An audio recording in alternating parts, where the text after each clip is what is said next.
welcome back to Tatler Indonesia Instagram Live. Hari ini akan menjadi hari yang spesial karena aku akan ngobrol-ngobrol dengan seorang aktor, entrepreneur, dan juga sport presenter Darius Sinathrya. Nah, nanti kita akan ngobrol seru mengenai perjalanan karirnya di dunia perfilman Indonesia, kecintaannya terhadap sepak bola dan juga berbagai hal menarik yang belum pernah ia ungkapkan sebelumnya. Tuh kan aku udah deg-degan nih sebelum live. Oh iya, bagi yang penasaran ya dan punya pertanyaan, langsung aja tulis di kolom komen nih di bawah ya.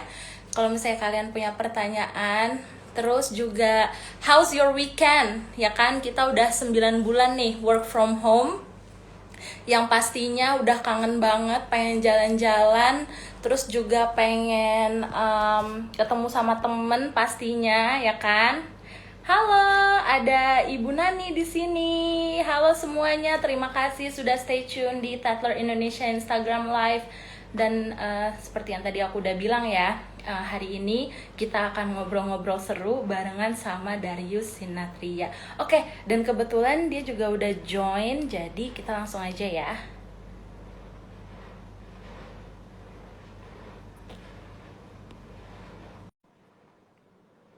Oke, he's joining us.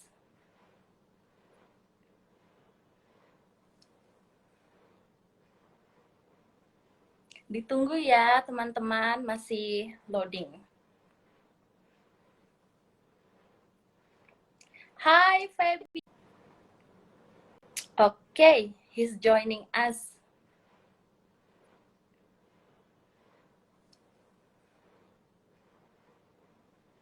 Ditunggu ya teman-teman, masih loading. Hai Feby. Hai Mas Darius. Hai Mbak Hai, Dila, suaraku kedengeran ya? jelas banget. Oke, sip. Apa kabar nih? Baik, puji Tuhan, baik, sehat, walaupun agak capek karena biasa kesibukan dan pengaruh sama waktu istirahat yang agak kurang. Tapi 1-2 hari pasti recovery, balik lagi. Betul. And it's almost Christmas. Yes, itu Jadi di belakang udah ada pohon Natal. ada plan apa Mas Darius Christmas nih this year? Waduh, kalau plan kayaknya banyak, cuma karena situasi pandemi ya. Biasanya aku sama Dona tuh komitmen bahwa di setiap eh, Natal, Tahun Baru, itu kita benar-benar ngosongin waktu Ya, untuk kumpul sama keluarga, untuk quality time bareng sama anak-anak. Jadi biasanya kita punya agenda buat traveling, buat ngumpul bareng-bareng sama keluarga. Cuma tahun ini kayaknya traveling bakal terbatas banget ya. betul. Kita lagi masih diskusi sampai tadi sore pun masih diskusi kita jadinya mau kemana nih gitu, karena beberapa tempat di domestik udah penuh banget, udah pack, jadi kita menghindari tempat yang agak rame, tapi belum nemu tempat baru yang kira-kira pas sama apa ya, keinginan kita juga sama anak-anak. Jadi mungkin I ya see. anyway, kalaupun nggak bisa pergi mungkin di rumah, Ya, nikmatin waktu seperti 2020 sepanjang tahun ini, berusaha untuk menikmati dan ternyata cukup cukup enjoy juga dengan situasi lebih banyak harus stay di rumah bareng-bareng sama keluarga sama anak-anak. ya. Because wherever we go, it's home, ya kan? Yep. Terus kemarin katanya ada syuting ya di luar kota. Ada proyek baru kah? Iya, sebenarnya sih ada 2 produksi film ya kemarin. Jadi selama kurang lebih 2 bulan terakhir itu persiapan, lalu syuting, dan kebetulan banget hari Minggu kemarin itu hari terakhir syuting. Udah selesai produksinya, puji Tuhan semuanya lancar. Dan harusnya di weekend kemarin ini ada produksi juga, tapi kebetulan di salah satu kota yang ternyata lagi PSBB lagi. Jadi bener-bener Hmm, izinnya susah banget. Terus akhirnya hari Kamis kemarin dikabarin sama tim produksi, mereka semuanya balik lagi ke Jakarta. Belum bisa untuk lanjut syuting, jadi di hold dulu. ya. Cuma aku tetap jalan-jalan keluar kota sih. Kebetulan ada acara sama teman-teman main motor, jadi kita kemarin touring ke Ciwidey, terus satu malam acara di sana terus balik lagi ke Jakarta. Jadi baru pulang tadi pagi jam 4 pagi baru nyampe rumah. Wow. Berarti belakangan ini lagi kan orang-orang lagi pada suka sepedahan. Kalau Hmm. Mas Darius motoran ya berarti. Dari 2015 sebenarnya aku mulai aktif motoran lagi karena dulu sebenarnya memang motoris, jadi hampir setiap hari naik Hmm, motor gitu ya sampai sekitar 2009 lah, ketika lalu lintas Jakarta udah sangat-sangat tidak bersahabat untuk motoris sebenarnya. ya, ya. Dan akhirnya jarak tempuhnya juga nggak jauh beda sama kalau kita naik mobil, dan ya udah aku mutusin untuk berhenti sementara gitu kan, dan 2015 akhirnya belum balik jadi motoris beneran, tapi hobi motorannya bertambah. Salah satunya main enduro ya, jadi pakai dirt bike. Ya. Dan beberapa teman sebenarnya ngajakin, yuk kita main sepeda gitu kan. Cuma aku bilang, dulu waktu gue kecil, gue itu naik sepeda pengen banget punya motor gitu. Jadi sekarang udah gede, gue punya motor, gue nggak pengen lagi naik sepeda. Itu Wah. bercanda-bercanda.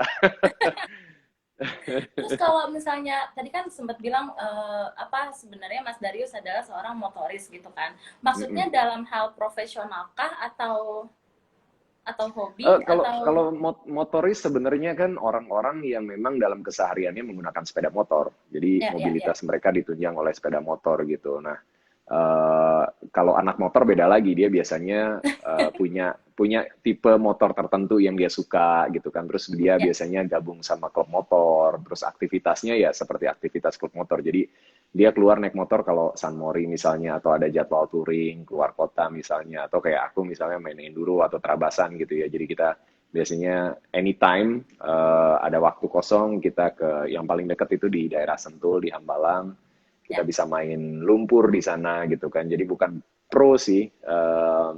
Kalau ada level mungkin pro, semi pro, amatir, kita semi amatirnya. Jadi, jadi amatir pun semi gitu. Cuma kadang kita suka ikut race. Jadi kita ikut balapnya juga, kayak kemarin bulan November kemarin ada event kejuaraan enduro rally di Jawa Ya. Timur. Kita sempat ikut, aku bareng sama Fatir, bareng sama David Jones Cup juga. Wah, seru banget. Nah, kan you're also known nih as a family man gitu kan, and love to spend time with the family ya kan. Terus during this pandemic ada kegiatan apa aja? Tadi ada yang komen katanya cerita dong suka camping juga ya? Iya, kita lumayan sekeluarga lumayan suka kegiatan outdoor. Jadi aku berhasil apa ya, meracuni anak-anak dan Dona untuk main di luar. Karena sebenarnya Dona sendiri mungkin agak jarang ya untuk camping atau kegiatan outdoor. Terus anak aku yang pertama dan ketiga juga nggak terlalu into sama kegiatan outdoor gitu. Kalau yang kedua Ya, memang anaknya bolang banget, dia kalau dilepas di kebun atau di apa namanya, tempat yang alam gitu ya, dia bisa bener-bener enjoy lari-lari nggak pakai sendal dan cuek banget, mau kotor mau apa gitu kan, dia nggak peduli, dia having fun aja, udah kayak nemu apa surga gitu ya. Tapi pelan-pelan dari sekitar 2015-an juga sih sebenarnya, akhirnya mulai kenalin waktu itu glamping sama Sabrina sama Diego waktu itu. Terus akhirnya ya. kita mulai camping beneran, sempat naik ke Gunung Papandayan, sempat camping di Krakatau sebelum meletus. Aduh, seru Um, banget. seru, dan kita sempat apa namanya, touring pakai mobil ya. Ya. Itu di New Zealand pakai camper van, jadi kita tidurnya di dalam mobil gitu kan, masak segala macam di situ.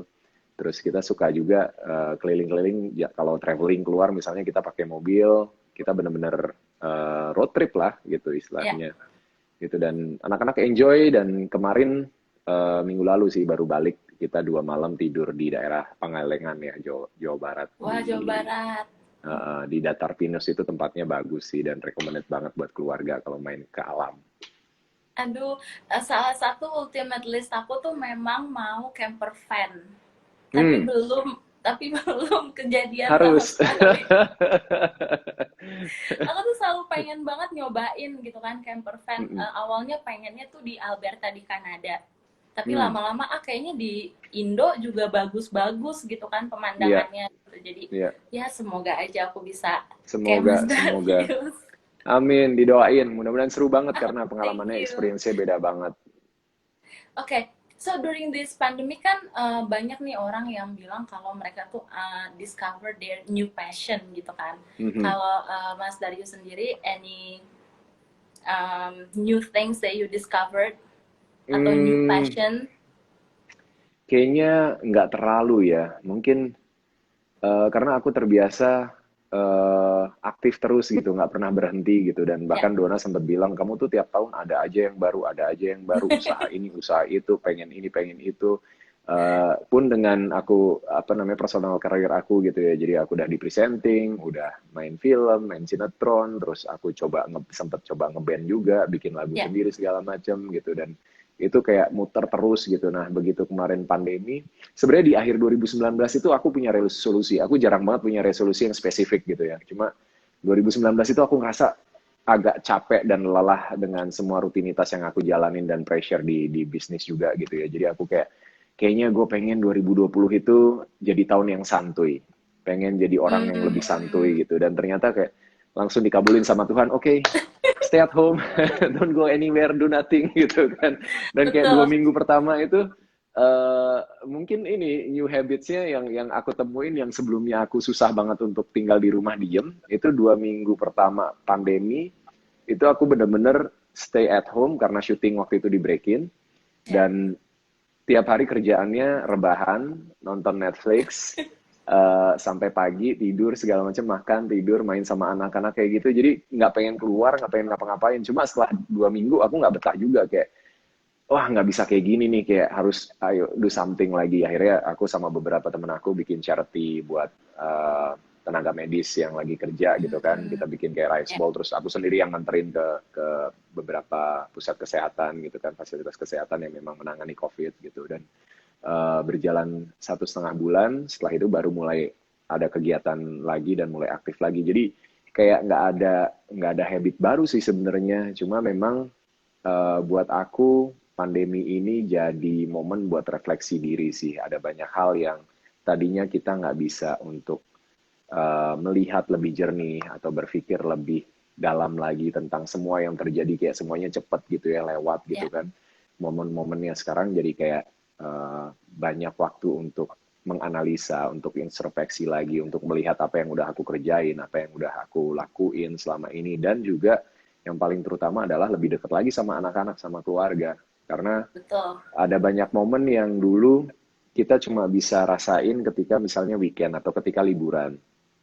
Dan itu kayak pendek banget gitu ya. Weekend pun nggak selalu ada. Jadi aku Betul. sama Dona tuh suka masakin buat anak-anak. Kayak sekarang nih Dona sebenarnya lagi masakin buat anak-anak. Aku lagi di new favorite spot keluarga kita gitu kan. Lagi di Ya, dapur belakang, ini sebenarnya tempat makan gitu. Terus Dona lagi masak buat biasanya paling seminggu sekali atau kadang 2 minggu sekali. Nah, begitu pandemi hampir setiap hari kita masakin buat anak-anak, dan anak-anak happy banget karena kan ya aku dulu ngerasain ketika masih kecil, masakan orang tua tuh udah, papa mama aku masak itu udah paling enak gitu kan. Itu makanan yang paling the best deh betul. gitu.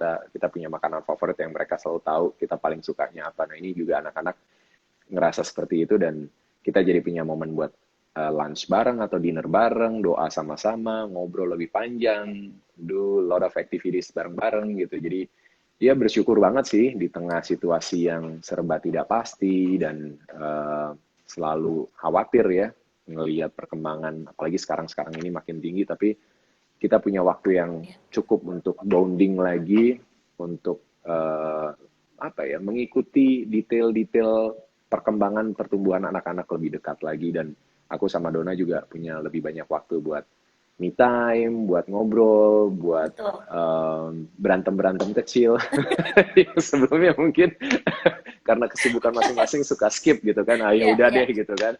Sekarang yang nggak penting jadi penting gitu kan, kayak gitu sih. Jadi ya banyak hal positif juga di tengah situasi yang mungkin prihatin buat kita semua. Betul banget sih. Waktu 2019 lalu juga aku capek banget kerja. Terus aku Mm-mm. mikir kayak udah aku pengen istirahat deh. Oh, apa Tuhan capek banget gitu kan.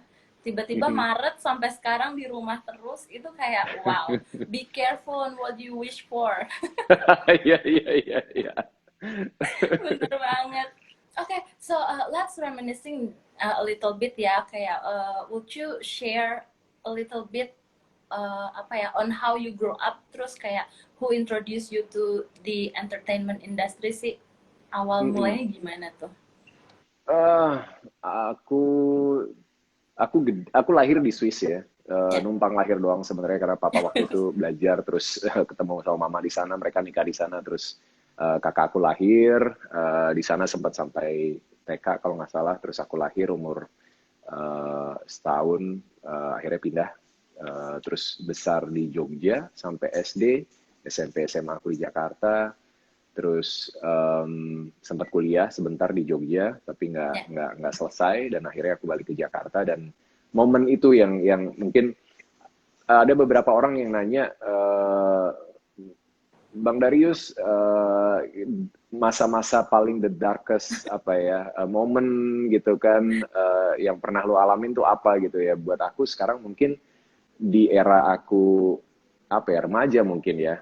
ya, Karena aku ngerasa pada waktu itu serba nggak pasti dan ada banyak kebingungan yang terjadi gitu kan, pilihan hidup yang mana yang aku harus ambil kayak gitu-gitu.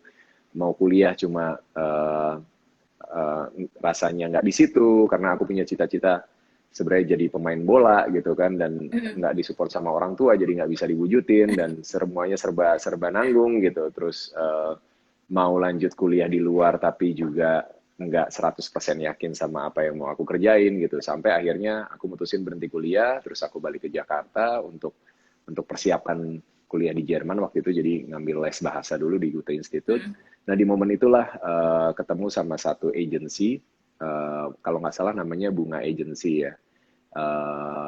Dan dia tiba-tiba nyamperin aku pas lagi malam tahun baru 2004 di Citos. Jadi kita mau masuk cuma udah penuh banget, waktu itu kan masih ada Brazilian Carnaval segala macam gitu iya, kan, iya, jadi iya. happening banget lah. Mau masuk udah ngantri penuh gitu kan, terus oke Citos kita itu cabut dulu aja deh cari tempat ultimate, lain gitu. Citos tuh Iya, dulu iya, kayak ultimate place buat hangout anak-anak Jakarta bener banget. Selatan kan. Iya, iya, iya. Terus akhirnya di parkiran ketemulah sama agency ini out of nowhere, tiba-tiba dia muncul dan kenalin diri dan ngasih kartu nama, terus minta nomor Ya, handphone, terus aku kasih dan dia baru, zaman dulu belum ada WhatsApp ya, BlackBerry aja belum ada, jadi masih SMS tuh zaman dulu. betul.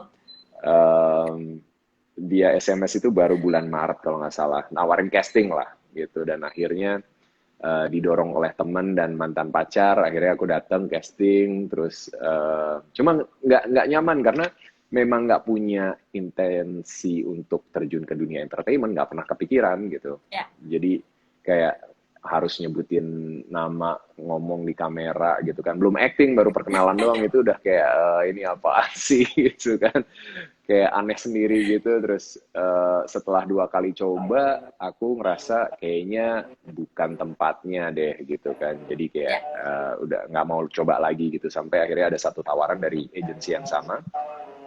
Dia bilang, Mas Darius ayo cobain karena ini bukan buat video, jadi cuma buat print ad, jadi cuma senyum aja ke kamera gitu kan, nggak perlu ngomong, ya. nggak perlu apa-apa gitu. Beneran beneran, oke coba deh datang gitu. Dan ternyata langsung dapat gitu. Jadi itu bulan Mei kalau nggak salah, Mei 2004 gitu. Jadi dari sana akhirnya banyak tawaran-tawaran lain, banyak kesempatan lain yang terbuka. Terus aku ketemu sama mantan manajer aku namanya Reza. Dia Ya. owner dari Headline Management ya. Terus dari dialah dibawa ke modeling, dibawa ke sinetron, dibawa ke film segala macam, dan ya puji Tuhan karirnya berkembang sampai hari ini masih di dunia entertain ternyata. Wah, oh ya, untuk viewers aku yang nonton hari ini sama Mas Darius, sorry banget karena rumah aku pas banget depan musola. Jadi kalau ada suara azannya, sorry ya masuk. Oke, so do you still remember your first film? Masih ingat nggak film pertama yang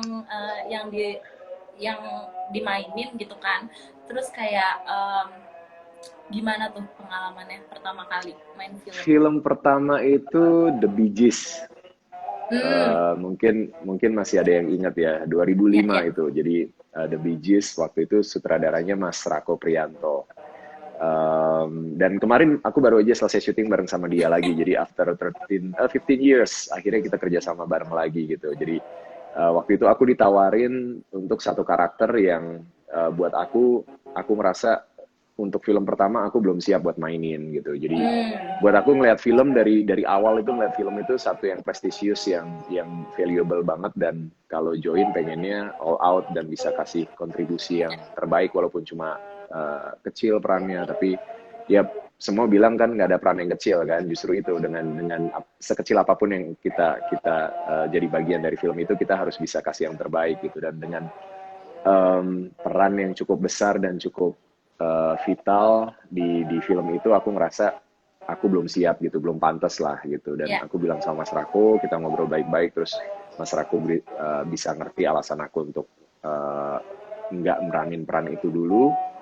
Lalu seminggu kemudian dia datang lagi, dia bilang, bro, gue tetap pengen lu join di film gue gitu, lu harus main di film The Bee Gees ini gitu. Tapi ini peran yang gue mau tawarin ke lo ini nggak banyak scene-nya, cuma 7 scene gitu. Dan aku udah tahu peran itu apa, karena waktu itu Ya. dikasih skripnya untuk baca kan. Aku langsung bilang, gue mau kalau itu, gue nggak nolak gitu, walaupun cuma sedikit, tapi gue yakin gue bisa mainin itu, dan gue akan seneng banget kalau bisa dapat peran itu gitu. Dan akhirnya aku terlibat, syutingnya cuma 4 hari kalau nggak salah untuk 7 scene itu gitu, dan 4 aku hari jadi doang. Bonnie, cuma 4 hari syutingnya. Wow. Jadi karena cuma 7 scene gitu, jadi Ya, dari ya, ya. sekian puluh scene aku cuma ada 7 scene, dan itu kayak di awal, di tengah, di akhir doang gitu. Dan itu Ah, karakternya sebenarnya jadi karakter yang ada di apa namanya, di cerita dulunya gitu. Jadi ya, ya. flashback gitu kan. Flashback. Jadi di cerita filmnya itu sebenarnya karakternya udah nggak ada, udah meninggal gitu. Kayak gitu. Jadi aku kakaknya Rianti waktu itu kan, main bareng Ya. sama Rianti, Tora, Indra Birowo, dan lain-lain lah. Gary Iskak akhirnya yang main untuk peran yang pertama kali aku ditawarin itu, Gary Iskak, jadi karakternya bule gitu. Dan itu jadi pengalaman yang berkesan banget sih, dan nggak bisa dipungkiri belajar banyak banget tentang produksi, karena sebelumnya aku joinnya di sinetron, jadi kayak beda ya, produksi sinetron dan film gitu kan, ruang untuk berkaryanya punya punya gayanya masing-masing gitu. Dan ya puji Tuhan dari sana muncul tawaran-tawaran film berikutnya sampai sekarang. But which one do you enjoy, sinetron atau film? Um, Beda sih ya, beda. Sebenarnya nggak ada yang salah, dan itu semua pilihan. Cuma memang kalau ingin berkarya dengan apa namanya, kedalaman, dengan sesuatu yang mungkin lebih memorable gitu ya, karena gimana pun juga layar lebar dibuat pasti eh, dengan persiapan yang lebih matang, dengan em, aku nggak bisa bilang keseriusan ya, tapi dengan apa ya, dedikasi yang lebih, karena itu dibuat untuk ditonton di layar lebar gitu. Jadi memang Hmm, pasti akan beda gitu, secara betul. teknis, secara penjiwaan dan lain-lain gitu. Tapi sinetron pun punya dunianya sendiri gitu. Mereka ditonton mungkin lebih banyak penonton dengan layar kecil, dan aktor-aktornya, semua tim yang terlibat harus mempersiapkan segala sesuatunya, dari mulai penulis sampai sutradara sampai krunya, semua harus mempersiapkan dalam waktu yang sangat singkat. Dengan sistem kerja di industri kita yang seperti ini, mereka punya challenge-nya sendiri gitu, dan mereka juga orang-orang yang hebat dan berdedikasi, dan mereka juga serius gitu. Kalau nggak mungkin mereka punya rating share yang tinggi terus dengan ribuan episode gitu kan. Jadi masing-masing punya Betul. punya ruangnya sendiri lah untuk berkarya gitu, dengan kelebihan dan kekurangannya sendiri. Dan aku pribadi mencoba untuk enjoy di dua-duanya. Sebelumnya mungkin aku pikir aku lebih enjoy untuk di film, tapi pada akhirnya aku balik lagi, kemarin sempat syuting stripping, dan aku berusaha untuk membuka hati, membuka kacamata aku, dan ternyata aku bisa masuk dan enjoy juga di produksi itu gitu kan, Ya. lepas dengan perbedaan-perbedaan yang ada gitu ya. Jadi buat aku it's not a big deal, selama kita berkarya dengan hati dan kita selalu berusaha memberikan yang terbaik, pada akhirnya penonton yang akan menilai apa yang udah kita kerjakan, apa yang sudah kita lakukan. I see. Nah kan di tahun 2009, Mas Darius kan juga pernah terlibat nih dalam film berjudul Merah Putih ya. Nah terus kayak what is the most memorable moment that you encounter? Kan kabarnya kan film ini juga melibatkan berbagai international film industry experts ya kan, di Ya. bidang special effect untuk Black Hawk Down sama makeup effect untuk The Dark Knight. Nah, Ya. gimana tuh pengalamannya working with people experts gitu kan yang udah bikin film gede gitu. The Dark Knight itu one of my favorite films. Iya, dan dia spesial makeup efeknya Joker gitu, yang pada Ya, waktu film Dark Knight keluar itu kayak wah gila nih, ini level Joker yang paling ya, tinggi dan ya. yakin banget pasti akan susah banget untuk pencapaian acting seorang aktor menjadi Joker seperti diperankan oleh Heath Ledger gitu ya. Eh, Cuma dari sana aku banyak banget belajar dari produksi, dari keaktoran juga, dari acting, karena prosesnya cukup lama. Kita syuting itu 2 kali untuk trilogi, jadi ada 3 film. Ya. Untuk film pertama dan sebagian film kedua itu kita syuting 4,5 bulan. Lalu untuk sisa dari part 2 sama menyelesaikan part 3 itu 1,5 bulan. Jadi 2009 dan 2010 momennya. Jadi ada Merah Putih itu ada Darah Garuda, Hati Merdeka, dan itu jadi trilogi yang memang tayang setiap tahun sekali gitu kan, 2009, 2010 sama 2011 gitu. Dan kerjasama dengan aktor-aktor Indonesia yang luar biasa kayak Lukman, Rifnu, Doni itu bener-bener ngasih pelajaran dan kenangan yang membekas dalam banget ya. Itu nggak akan pernah kita lupain sih, apalagi ada military camp yang kita alami di awal 10 hari kita dipersiapkan jadi tentara gitu kan. Terus juga termasuk kerjasama dengan tim produksi internasional yang udah terlibat dalam film-film Hollywood gitu. Waktu itu ada special makeup effect-nya itu ada Rob yang ngerjain Dark Knight, sama ada Adam Howard yang akhirnya dia juga banyak kerjain film Indonesia sih untuk special effect, ledakan-ledakan gitu. Jadi cuma uh, satu hal yang aku pelajari dari mereka adalah in the end we are just human being sih, karena walaupun mereka kerja di international production, ketika mereka ketemu sama kita ya mereka nggak membedakan, mereka benar-benar kerja as a team. Dan mereka apalagi kalau Adam ya, mereka kan hubungannya sama safety benar-benar uh, protect banget sama kita gitu. Dan mereka juga di dalam timnya juga ada beberapa orang yang memang di hire dari Indonesia, tim Ya. special effect Indonesia, dan itu kayak transfer knowledge gitu kan, sampai akhirnya setelah film Merah Putih mereka kayak punya tim sendiri yang lebih expert gitu untuk special effects. Dan itu hal yang positif banget sih buat industrinya sendiri. I see. Nah kan sekarang nih mungkin 2 tahun belakangan ini atau 3 tahun belakangan ini film Indonesia kan udah mulai mendunia juga kan. Maksudnya Mhm. it's the golden moment of apa ya Indonesia's film industry gitu. Ya. Kalau misalnya dari Mas Daryo sendiri kayak how do you see the industry evolving sih over the years gitu. Bedanya dulu sama sekarang tuh gimana? Iya, aku pikir mungkin kita harus lihat 2 dekade terakhir ya, dari awal 2000-an ketika akhir 90-an dan awal 2000-an ketika beberapa sinias kita mencoba untuk melakukan gebrakan dan menghidupkan lagi film Indonesia yang sempat mati Ya, suri kan. Akhirnya mulai muncullah film-film Indonesia yang bisa kita nikmati dengan kualitas yang beragam juga gitu kan. Dan mungkin di dekade pertama kita masih mencari bentuk, benar-benar mencari bentuk film Indonesia tuh kayak apa sih, iya, genre apa sih yang disukai sama penonton gitu kan. betul. Masih bener-bener apa ya, start from scratch mungkin ya. Jadi kayak ada banyak sekali branch yang muncul di sana gitu. Dan akhirnya di dekade kedua 2010 2020 akhirnya kita kayak udah makin menemukan bentuk dan udah mulai secara kreatif juga mulai berkembang, terutama di 5 tahun terakhir. Ya, Cerita itu makin beragam, makin banyak produser yang berani untuk mencoba genre baru dengan variasi cerita yang baru, nggak monoton gitu. Dan ternyata itu benar-benar bisa mengangkat industrinya juga. Artinya mau nggak mau film dibuat untuk ditonton dan bioskop betul. harus penuh dong gitu, supaya supaya apa namanya, ekosistemnya hidup dan saling support gitu. Dan akhirnya ya terbentuklah gitu komunitas-komunitas film, movie goers yang semakin bisa appreciate film Indonesia yang tadinya mungkin sebagian besar menganggap remeh gitu ya, Ya, yang apaan film Indonesia gitu kan, dengan harga yang sama mereka bisa nonton film dengan kualitas yang secara teknis mungkin lebih bagus gitu ya. Cuma kita buat level ke sana belum, tapi kalau kekuatan kreatif kita nggak pernah kurang sih. Dan aku percaya banget Indonesia itu justru punya kekuatan di sana, kekuatan cerita, kekuatan kreatif itu kuat banget, dan itu jadi value yang sulit untuk apa namanya dipatahkan gitu. Kita bisa bersaing lah dengan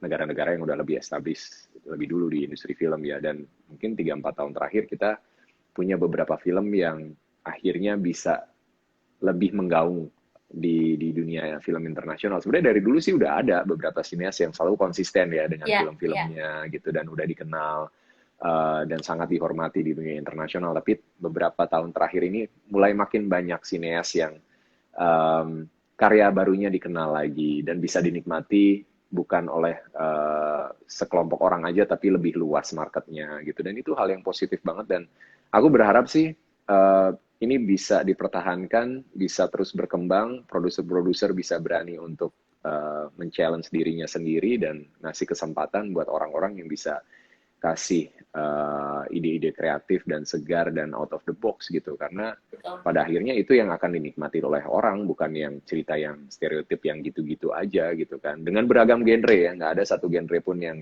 salah sebenarnya. Justru challenge-nya adalah gimana menemukan ide kreatif yang tepat, kekuatan cerita yang tepat di genre yang berbeda sekarang. Ya. Wow, very insightful. Nah, kan film itu kan bisa ditonton kapan aja kan, dari sekarang sampai beberapa tahun ke depan. Nah, kalau misalnya dari Mas Darius sendiri, what kind of legacy that you want to leave sih um, in this industry? Wow, pertanyaannya berat banget. Apa ya? Kalau Wow. aku mungkin aku lebih suka mungkin jalanin satu persatu ya, dan dari sekian banyak up and down juga di karir aku dan di dalam pemikiran aku sendiri gitu ya, tentang tentang apa yang aku lakuin, tentang keterlibatan di dunia film juga, tentang industrinya sendiri gitu. Aku pikir di momen ini aku lagi ada di posisi dimana ketika ada kesempatan apapun itu, I will give my best, dan hopefully aku bisa jadi part dari satu produksi besar yang ingin memberikan sesuatu buat penonton, entah itu hiburan, entah itu value tertentu gitu, dan aku ngerasa udah ada di track yang tepat.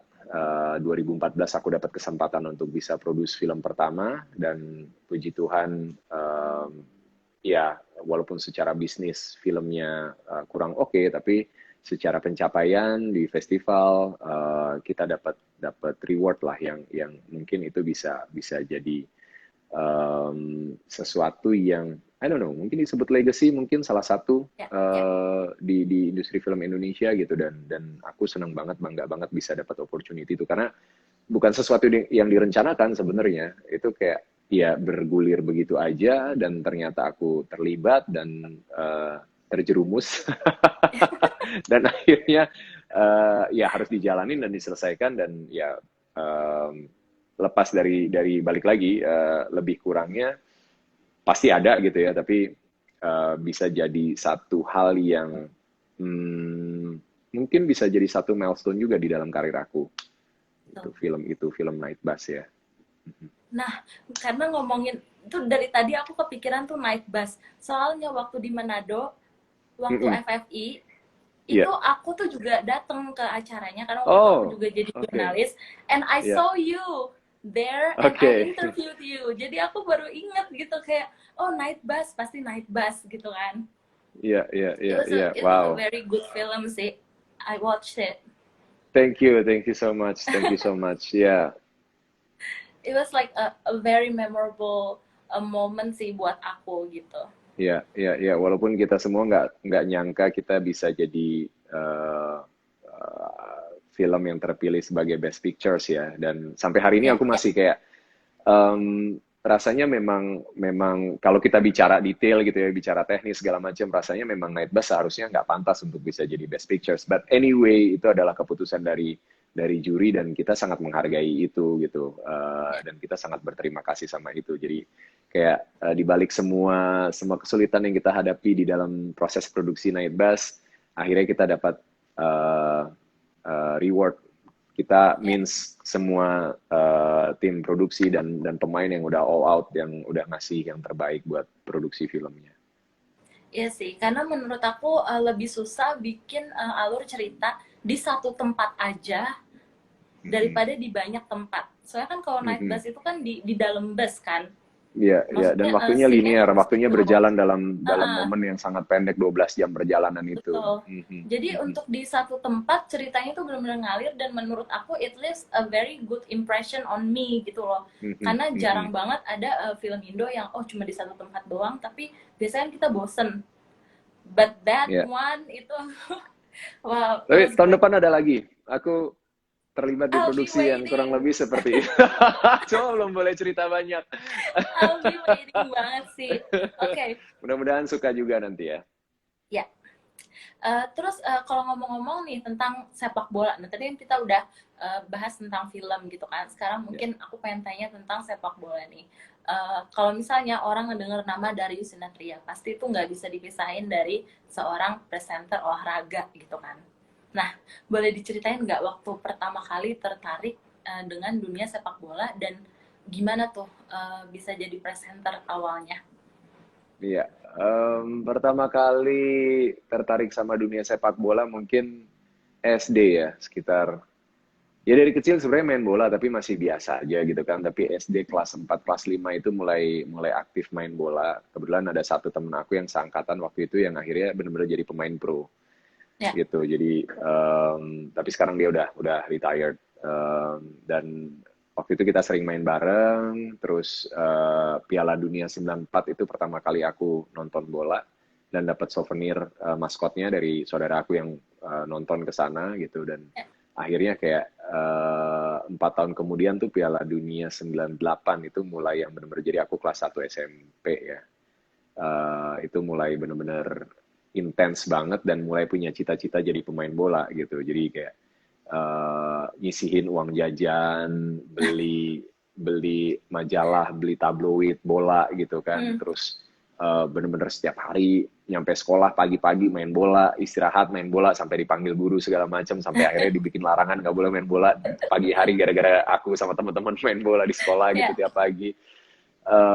Terus ya itu mulai mulai berkembang, mulai punya pemain idola, mulai punya klub favorit segala macam dan akhirnya waktu kelas 3 SMP aku bilang sama papaku, aku pengen masuk di klub Ragunan karena waktu itu yang hmm, SSB ada banyak SSB tapi nggak seperti sekarang ya masih sangat-sangat terbatas lah karena ya, fasilitas ya. dan lain-lain gitu. Jadi uh, cuma papaku nggak dukung gitu jadi kayak ya nggak boleh gitu kan nggak boleh harus harus kuliah apa namanya sekolah benar terus kuliah segala macam gitu nggak boleh jadi atlet akhirnya kayak agak ngambek sih sebenarnya gitu kan tapi ya udah dijalanin sekolah masuk SMA gitu terus nyari SMA negeri yang eh, kuat di bola gitu cuma sayangnya begitu aku masuk generasi yang kuatnya udah lulus jadi kebagian sisa-sisanya doang gitu dan kayak waktu itu ada pengalaman lucu sih waktu aku gabung di ekskul bolanya itu 6 bulan pertama aku latihan pakai sepatu cats karena minta sepatu bola nggak dibeliin Oh, oke. segitunya jadi aku harus nabung dulu nabung gitu kan dan akhirnya belinya juga di Taman Puring waktu itu kayak yang nggak tahu asli atau enggak gitu kan tapi sepatu itu lumayan awet sih aku pakai sampai lulus SMA gitu dan kayak ya struggle-nya kayak gitulah gitu cuma begitu akhirnya uh, bener-bener nggak bisa jadi atlet pro dan terjun di dunia entertainment 2005 akhir itu aku dapat tawaran untuk casting di SCTV. Jadi ditawarin sama Mbak Bedu waktu itu. Ya, ya. Dia bilang SCTV lagi cari presenter nih karena aku sempat kerja sama dia di program lain terus buat MTV waktu itu terus dia tahu aku suka bola gila bola banget terus dia bilang Darius lu mau coba nggak jadi apa jadi presenter ah yang bener karena setahu aku presenter bola itu ya mature gitu kan terus ngomongnya Betul. baku gitu jadi kayak aku masih umur 19 kayak ini yakin nih masa cari presenter kayak gue gitu yang masih cowaan gitu kan terus iya cobain aja gitu akhirnya aku datang ke SCTV ketemu sama Bang Dian Purba almarhum dia kan salah Ya, satu ya. presenter sport senior yang sangat baik menurut aku ya secara teknis gitu, secara pembawaan dia gitu karena dia dulu kan basicnya di TVRI dulu ininya sama BBC gitu ya buat newsnya dan semua basic sport itu sport presenting itu benar-benar diajarin gitu dan aku kayak waduh ini orang kan yang gue tonton tiap malam kalau dulu waktu dia masih di RCTI dia Nonton masih bola, siaran iya. nonton bola dia nih yang bawain gitu kan. Dan karena nonton karena baca jadi udah terbiasa gitu walaupun nggak punya presenting skill tapi udah terbiasa dengan kata sapaannya dengan pertanyaan yang dilempar dan waktu itu dipasangin sama komentator yang mungkin umurnya udah 2 kali lipat umur aku gitu kayak yang halo om. Terus manggilnya om atau bung bung oke pakai bung ya bung oke terus langsung langsung dites gitu ada kamera di belakangnya mereka ini yang pada ngetes terus udah siap kan.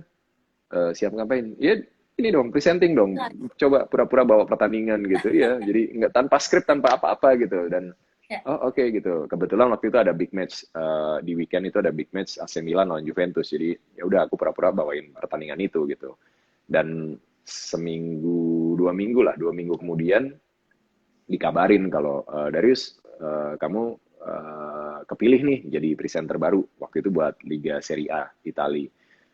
Siap-siap ya kurang lebih bulan depan lah kamu siaran gitu wah seneng banget nggak nyangka kan oh gue siaran gitu cuma habis itu panik siarannya live ya live aduh live lagi gitu kan kalau salah gimana nggak bisa cut nih nggak bisa ngulang gitu. Cuma berapa hari 4 hari sebelum siaran aku dapat baca di berita kalau eh, apa namanya pemegang lisensi yang untuk kawasan Asia itu bermasalah jadi akhirnya merembet lah ke stationnya juga gitu kan dan siarannya di-cut diberhentiin jadi Ya. wah nggak jadi siaran nih gitu dan akhirnya dikabarin beneran Darius sorry ya ini ada masalah teknis di apa namanya di agent kita jadi sementara nggak siaran. Wah udah down banget terus di ending dia bilang tapi jangan sedih dulu ya karena siap-siap kita lagi bidding Piala Dunia mudah-mudahan dapat kalau jadi Darius pasti ikut terlibat gitu. Tuh, World Wah Cup. itu kayak yang berdoa tiap hari Ingat. ayo dapat Piala Dunia gitu.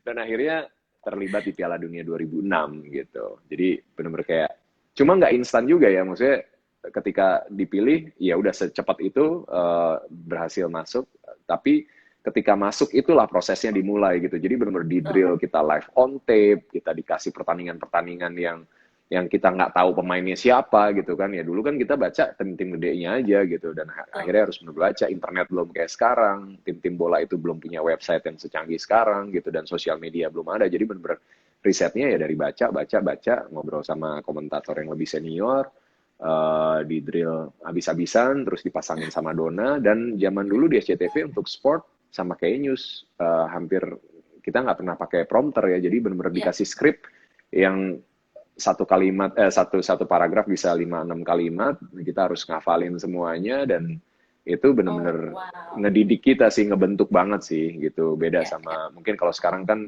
udah disiapin prompter skripnya pun disiapin jadi kalau ketemu kreatif yang sekarang mau bawain acara bola mas ini data-datanya nih pertanyaannya nah pertanyaan disiapin gitu kan kayak oke oke udah beda ya gitu itu sih Tapi jadi aku ingat itu banget sih, mm, zaman dulu itu waktu kayaknya tuh aku SMA atau SMP ya.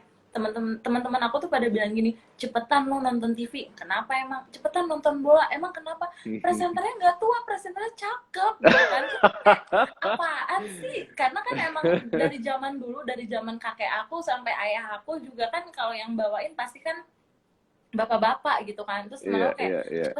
cepetan nonton, ini lagi hot banget gitu kan. Apaan sih? Terus pas aku lihat, wow, ada Mas Darius di situ. Iya, iya, iya, iya, iya. Jadi Aku apa inget ya, banget. added value lah ya di tayangan walaupun cuma 15 menit di depan dan di akhir gitu ya. Betul, betul. Oke, pertanyaan terakhir nih dari aku. What's next for Darius Sinathrya nih? Any exciting Hmm. plans?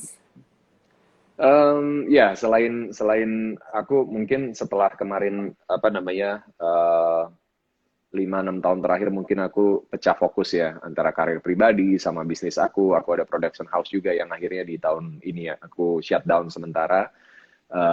Aku pengen lebih fokus sama karir pribadi aku lagi sih. Pengen Ya, fokus di acting lagi. Apakah itu film, apakah itu sinetron gitu dan kebetulan gara-gara pandemi juga sempat bikin konten-konten YouTube dan salah satu hobi aku motoran dapat respon yang lumayan gitu ya, dan akhirnya jadi kayak ya sebenarnya belum melihat itu jadi satu profesi, cuma banyak banyak orang-orang di inner circle aku yang ayo bro, lanjutin, ayo bikin yang lebih bagus, kita support segala macam gitu. Dan rasanya itu yang akan jadi beberapa hal yang aku fokusin di tahun depan sih. Dan satu lagi mungkin I traveling see. sama Dona, karena kita berdua suka banget sama traveling.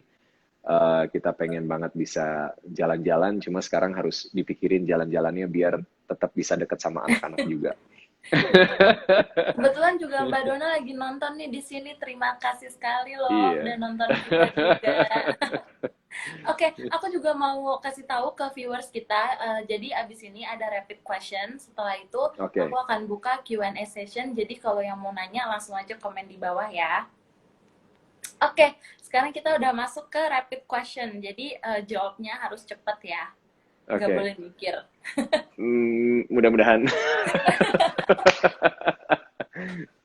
Oke, first question. Mobil atau motor? Motor. Sepak bola atau motor racing? Sepak bola karena aku nggak terlalu suka motor racing, tapi kalau sama enduro dua-duanya. Oke. Adventure Ma- gitu. main film atau bisnis? Main film dulu deh.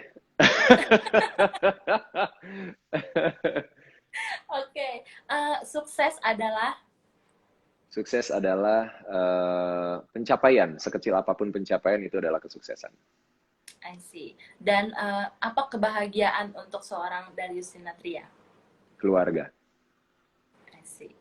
Who's your biggest inspiration? Nggak ada, tapi aku lebih memilih untuk melihat banyak hal di sekitar kita yang sebenarnya hal yang kadang terlalu biasa, tapi sebenarnya itu bisa jadi sumber inspirasi yang besar banget dan berarti banget. Uh, most memorable career moment so far? Apa? Banyak banget, apa ya? em, jadi presenter bola deh, karena ketemu jodoh di sana. Wow. Oke. And which directors you would like to work with in the future? Banyak banget, banyak banget. Aku pengen banget kerja sama. Aku tuh sama Emil Heradi itu, aku ngerasa duet produser dan director yang walaupun nggak selalu cocok, walaupun ya itulah perdebatan kita itu produktif banget dan aku ngerasa cocok banget kerja sebagai produser ya. Dan aku pengen ngerasain di direct sama dia sebagai aktor. Selain itu ada Timo, ada kemarin akhirnya bisa Oh, kerja Mas sama Timo. lagi sama ya kerjasama lagi sama Mas Rako gitu, dan Ya, ada banyak sutradara yang menurut aku punya potensi besar dan mereka juga udah nunjukin kapasitas mereka yang I would love to work with them as an actor. I see. Which celebrity do you want to swap life with? Kalau misalnya bisa Nggak ada, tukeran nih. nggak ada. Oh ya? Wow. I'm happy being Darius. Okay, last question. If someone were to write you an autobiography, what will be the title? I don't know. I don't know. Nggak pernah kepikiran sih untuk, I mean, kayak apa ya? Aku ngerasa apa yang aku lakuin belum cukup pantas untuk dituliskan jadi sebuah buku, apalagi jadi kayak belum kepikiran sih.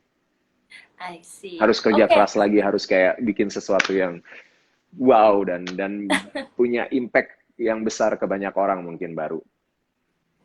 Okay, that's all my questions. Mungkin aku akan bacain komen dari viewers kita ya. Kalau misalnya ada pertanyaan nih, wah yang nonton banyak banget. Terima kasih sudah join. Coba aku lihat dulu pertanyaannya ya.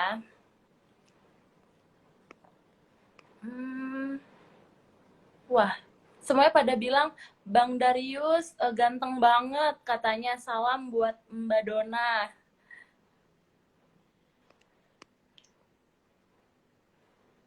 Kayaknya nggak ada pertanyaan nih, cuma komen-komen aja. Oke, I think, wah, ini semua fansnya Mas Darius nih. Oke, kalau gitu thank you so much untuk apa ya, untuk sharing-sharingnya ya, very inspiring juga. I hope you enjoy this festive season with the family juga. Stay happy and stay healthy. Thank you Mbak Dila, sama-sama, take Thank you, care ya, Mas sehat-sehat terus. Darius. Thank you Amin. semua yang udah ikutan join, udah nonton semuanya. Thank you Sehat-sehat. Take care. semuanya. Mbak Dona juga ya, thank you udah join. Bye-bye. Bye.